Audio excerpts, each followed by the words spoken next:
I'm at Helipebs in Gloucester. I'm here to come and look at the XYZ machine installations that they've had or have come into the business since 2008. I'm going to talk to Paul Perkin here. He's going to take me around the machine shop and talk to me about the individual purchases. So, Paul, if you could step this way. Let's start with the LPM machine. Why did you buy this machine and what's it done for the company? Why we bought these is because we do a lot of ours marketing manuals. And because these manuals are hard to come by now, I looked into something different that would do this. And with the help of XYZ, we come up with this LPM, which has really transformed the way we do our drilling section now. So with help of our apprentices, and you can see that what they're doing now, they're actually improving this section by about 50%. So the LPM is a production machine in a sense, but I say production, but it can be used for production, but also tool room type work. It's a one-off machine, so it will do one or two machine jobs at a time, or it can do a production. But the control's very easy to use, and it's quick to get your head round, so you can quickly program and change jobs. Well, you can see that by my young apprentice doing it. All right, let's move on to the next machine. Let's go.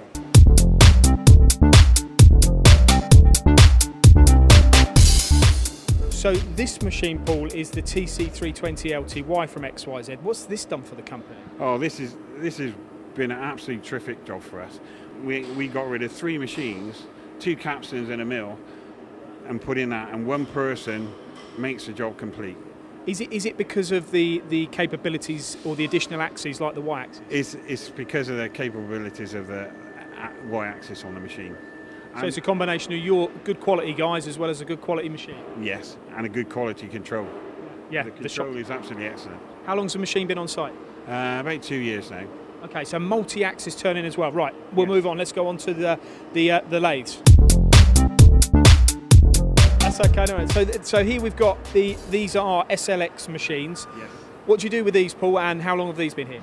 That one's been here since 2008. That was my very first one.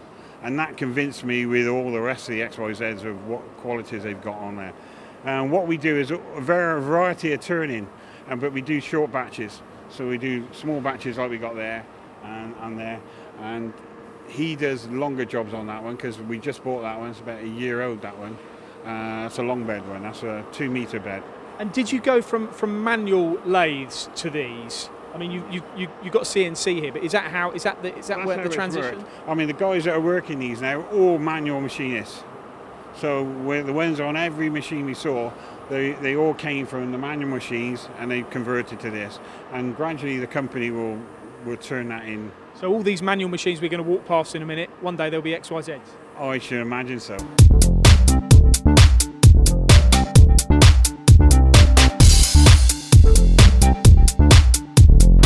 So now we have the SMX 4000 bed mill.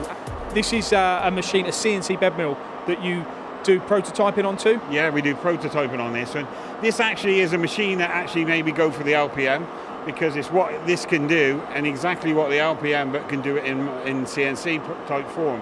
But this has been I think, one of the first ones to pay for itself since we've had it.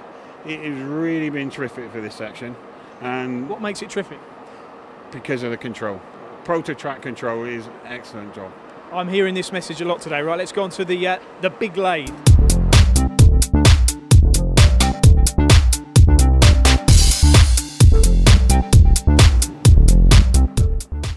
So this is some lathe. How long have you had this? We've had this one about 3 years. And this is the type of work that we do on this. And it's made it so easy from what we used to do. I mean, we don't have to form that with form tools. We on that type of machine, we actually used to form tools on there, but on there you generate it all, and it's so much quicker and easier to use that type of jobs on there. So that was your old machine, the one behind you. Yes. Now this machine has replaced it. And when you look at what it's done for the business, how much has it improved your throughput? Oh, I would say by 50% or phenomenal, to be quite honest, because all the CNC, all the XYZs have improved our production by 100%, I think. So since 2008, this, call it relationship with XYZ started. Where would you be now if it hadn't have been for them? Back in the old days, using manual machines, having twice as many people out there as we got now. And that's one of the good things. It sort of cuts down how many people you need in the factory. we're not losing them because they're here anyway. And I think that you're not making simple parts, or you're not machining simple materials. You're doing some really challenging stuff. We turn Inconel on this one, and I must say we weren't sure it was going to do it, but it eats it. It really does eat Inconel jobs on here. Like most of the other machines, the 425s, they turn Inconel. One happy customer. One happy customer. That's the hardest material we got here, and it wears a lot of inserts, but we're happy, dead happy, and we'll be buying more.